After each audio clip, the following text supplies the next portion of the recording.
Hi friends, welcome to my channel. ಇವತ್ತು ನಾನು bread masala omelette ಮಾಡಿದ್ದೀನಿ. ಇದು ಅಥವಾ ಈವ್ನಿಂಗ್ ಸ್ನ್ಯಾಕ್ಸ್ಗೂ ಮಾಡ್ಕೊಳ್ಬೋದು. ಇದು ಹೇಗೆ ಮಾಡೋದು, ಏನೇನು ಇಂಗ್ರೀಡಿಯೆಂಟ್ಸ್ ಬೇಕು ಅಂತ ನೋಡೋಣ ಬನ್ನಿ. ಫ್ರೆಂಡ್ಸ್, ನಾನಿಲ್ಲಿ ಒಂದು 6 ಮೊಟ್ಟೆನ ತೊಗೊಂಡಿದ್ದೀನಿ. ಇವಾಗ ಇದನ್ನು ಚೆನ್ನಾಗಿ ಬೀಟ್ ಮಾಡ್ಕೊಳ್ಬೇಕು. ನೋಡಿ, ಈ ಥರ ಬೀಟ್ ಮಾಡ್ಕೊಳ್ಬೇಕು.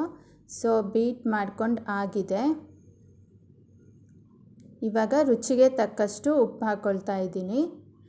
ನೆಕ್ಸ್ಟ್ ಇವಾಗ ಪೆಪ್ಪರ್ ಪೌಡರ್ ಮತ್ತು ಧನಿಯಾ ಪೌಡರ್ ಎರಡು ಮಿಕ್ಸ್ ಆಗಿರೋದು ಅದೊಂದು 1/2 ಟೀ ಸ್ಪೂನ್ ಹಾಕ್ಕೊಂಡಿದ್ದೀನಿ. ಒಂದು 1/2 tea spoon garam masala powder ಹಾಕ್ಕೊಂಡಿದ್ದೀನಿ. ಇವಾಗ ಇದನ್ನು ಚೆನ್ನಾಗಿ ಮಿಕ್ಸ್ ಮಾಡ್ಕೊಳ್ಬೇಕು.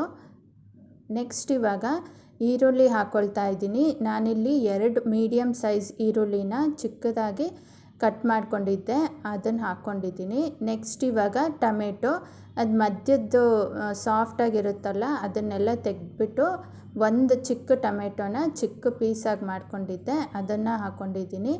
ಮತ್ತು ಹಸಿರು ಮೆಣಸಿನ್ಕಾಯಿ 2, ಸ್ವಲ್ಪ ಕೊತ್ತಂಬರಿ ಸೊಪ್ಪು, ಇದಿಷ್ಟನ್ನು ಹಾಕ್ಕೊಂಡ್ಮೇಲೆ ಇವಾಗ ಚೆನ್ನಾಗಿ ಮಿಕ್ಸ್ ಮಾಡಿ. ಸೊ ಇವಾಗ ಚೆನ್ನಾಗಿ ಮಿಕ್ಸ್ ಮಾಡ್ಕೊಂಡು ಆಗಿದೆ. ನೋಡಿ, ಈ ಥರ ಇರುತ್ತೆ. ಇವಾಗ ನಾನು 4 ಬ್ರೆಡ್ ಸ್ಲೈಸ್ ತೊಗೊಂಡಿದ್ದೀನಿ. ನೋಡಿ, ಈ ಥರ ಮಧ್ಯದಲ್ಲಿ ಈ ಥರ ಕಟ್ ಮಾಡ್ಕೊಂಡಿದ್ದೀನಿ. ನೀವು ಯಾವುದಾದ್ರೂ ಒಂದು ಬೌಲ್ ಅಥವಾ ಈ ಥರ ಗ್ಲಾಸ್ ಈ ಥರ ಬ್ರೆಡ್ ಮೇಲೆ ಇಟ್ಟು ಒಂದು ಸತಿ ಹಿಂಗೆ ಟರ್ನ್ ಮಾಡಿದ್ರೆ ಅದು ಮಧ್ಯದಲ್ಲಿ ಪೀಸ್ ಆ ಥರ ಮಾಡ್ಕೊಳ್ಬೋದು. ಇವಾಗ ನಾನು ಸ್ಟವ್ ಮೇಲೆ ಒಂದು ಪ್ಯಾನ್ ಇಟ್ಟಿದ್ದೀನಿ, ತವ ಇಟ್ಟಿದ್ದೀನಿ. ಅದ್ರ ಮೇಲೆ ಬಟರ್ ಹಾಕ್ಕೊಳ್ತಾ ಇದ್ದೀನಿ. ಇವಾಗ 2 ಸ್ಲೈಸ್ ಬ್ರೆಡ್ ಇಟ್ಟಿದ್ದೀನಿ. ಸೊ 2 ಕಡೆನೂ ಒಂದು ಸಾರಿ ರೋಸ್ಟ್ ಮಾಡ್ಕೊಳ್ಬೇಕು. ಇವಾಗ ಮಧ್ಯದಲ್ಲಿ ಎಗ್ ಮಿಕ್ಸ್ಚರ್ ಏನಿತ್ತೋ ಅದನ್ನು ಹಾಕ್ಕೊಳ್ತಾ ಇದ್ದೀನಿ. ಇದೊಂಥರ ಟೇಸ್ಟು ಚೆನ್ನಾಗಿರುತ್ತೆ, ಮಕ್ಕಳಿಗೆ ತುಂಬಾ ಇಷ್ಟ ಆಗುತ್ತೆ ಇದು. ಇವಾಗ 2 ಬ್ರೆಡ್ ಸ್ಲೈಸ್ ಮಧ್ಯದಲ್ಲೂ ಹಾಕ್ಕೊಂಡಿದ್ದೀನಿ. ಇವಾಗ ಬೇಕಿದ್ದರೆ ಬಟರ್ ಹಾಕಿಬಿಟ್ಟು ಆಮೇಲೆ ಬ್ರೆಡ್ ಪೀಸ್ ಇಡ್ಬೋದು, ಇಲ್ಲಾಂದರೆ ಹಾಗೇನೂ ಇಡ್ಬೋದು. ಇವಾಗ ಇದ್ರ ಮೇಲೇನೂ ಎಗ್ ಮಿಕ್ಸ್ಚರ್ ಅದನ್ನು ಹಾಕ್ಕೊಳ್ತಾ ಇದ್ದೀನಿ. ಸೊ ಇದು ಮಧ್ಯದಲ್ಲಿ ಸಾಫ್ಟಾಗಿರುತ್ತೆ. ಸೊ ಇವಾಗ ಹಾಕ್ಕೊಳ್ತಾ ಇದ್ದೀನಿ. ಇದು ಬಿಸಿ ಬಿಸಿ ಮಾಡ್ಕೊಂಡು ತಿಂದರೆ ಚೆನ್ನಾಗಿರುತ್ತೆ. ಬ್ರೇಕ್ಫಾಸ್ಟ್ಗೂ ಮಾಡ್ಕೊಳ್ಬೋದು, ಇಲ್ಲಾಂದರೆ ಈವ್ನಿಂಗ್ ಮಕ್ಕಳು ಸ್ಕೂಲಿಂದ ಬಂದಮೇಲೆ ಈ ಥರ ಬಿಸಿ ಬಿಸಿ ಮಾಡಿಕೊಟ್ರೆ ತಿಂತಾರೆ, ಚೆನ್ನಾಗಿರುತ್ತೆ. ಆಮೇಲೆ ಮಕ್ಕಳಿಗೆ ಕೊಡಬೇಕಾದ್ರೆ ಗ್ರೀನ್ ಚಿಲ್ಲಿ ಸ್ಕಿಪ್ ಮಾಡಿ ಹಾಕ್ಬೋದು.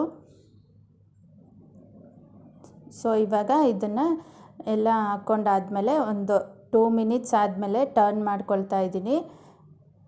ಸೊ 2 ಬ್ರೆಡ್ಡನ್ನು ಟರ್ನ್ ಮಾಡ್ಕೊಂಡಾಯಿತು. ಅದ್ರ ಮೇಲೆ ಸ್ವಲ್ಪ ಬಟರ್ ಹಾಕ್ಕೊಳ್ತಾ ಇದ್ದೀನಿ. ಬೆಣ್ಣೆ ಇಲ್ಲ ಅಂದರೆ ಎಣ್ಣೆನೂ ಹಾಕ್ಕೊಳ್ಬೋದು, ಚೆನ್ನಾಗಿರುತ್ತೆ. ಸೊ ಇವಾಗ ಇದು ರೆಡಿ ಇದೆ. ನೋಡಿ, ಒಂದು ಸಾರಿ ಚೆಕ್ ಮಾಡ್ಕೊಳ್ಳಿ. ಫೋರ್ಕ್ ಅಥವಾ ಸ್ಪೂನ್ ಈ ಥರ ಮಧ್ಯದಲ್ಲಿ ಹಾಕಿ ಅದು ಸಾಫ್ಟಾಗಿದೆಯಾ ಇಲ್ವಾ. ಸ್ವಲ್ಪ ಲಿಕ್ವಿಡ್ ಆಗಿದ್ದರೆ ಇನ್ನು ಸ್ವಲ್ಪ ಹೊತ್ತು ರೋಸ್ಟ್ ಮಾಡ್ಕೊಳ್ಳಿ.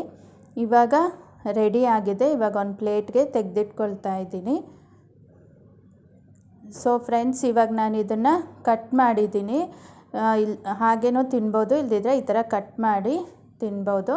ಸಾಸ್ ಜೊತೆನೂ ತಿನ್ಬೋದು, ಚೆನ್ನಾಗಿರುತ್ತೆ. ಸೊ ಫ್ರೆಂಡ್ಸ್, ನೋಡಿದ್ರಲ್ಲ ಎಷ್ಟು ಈಸಿಯಾಗಿ ಬ್ರೆಡ್ ಮಸಾಲ ಆಮ್ಲೆಟ್ ಮಾಡ್ಬೋದು ಅಂತ. ಸೊ ಇದಾಗಿತ್ತು ಇವತ್ತಿನ ವಿಡಿಯೋ. ಈ ವಿಡಿಯೋ ಇಷ್ಟ ಆಗಿದ್ದರೆ ಲೈಕ್ ಮಾಡಿ, ಶೇರ್ ಮಾಡಿ, ಸಬ್ಸ್ಕ್ರೈಬ್ ಮಾಡಿ ಮತ್ತು ಬೆಲ್ ಐಕನ್ ಪ್ರೆಸ್ ಮಾಡಿ. Take care. Bye friends.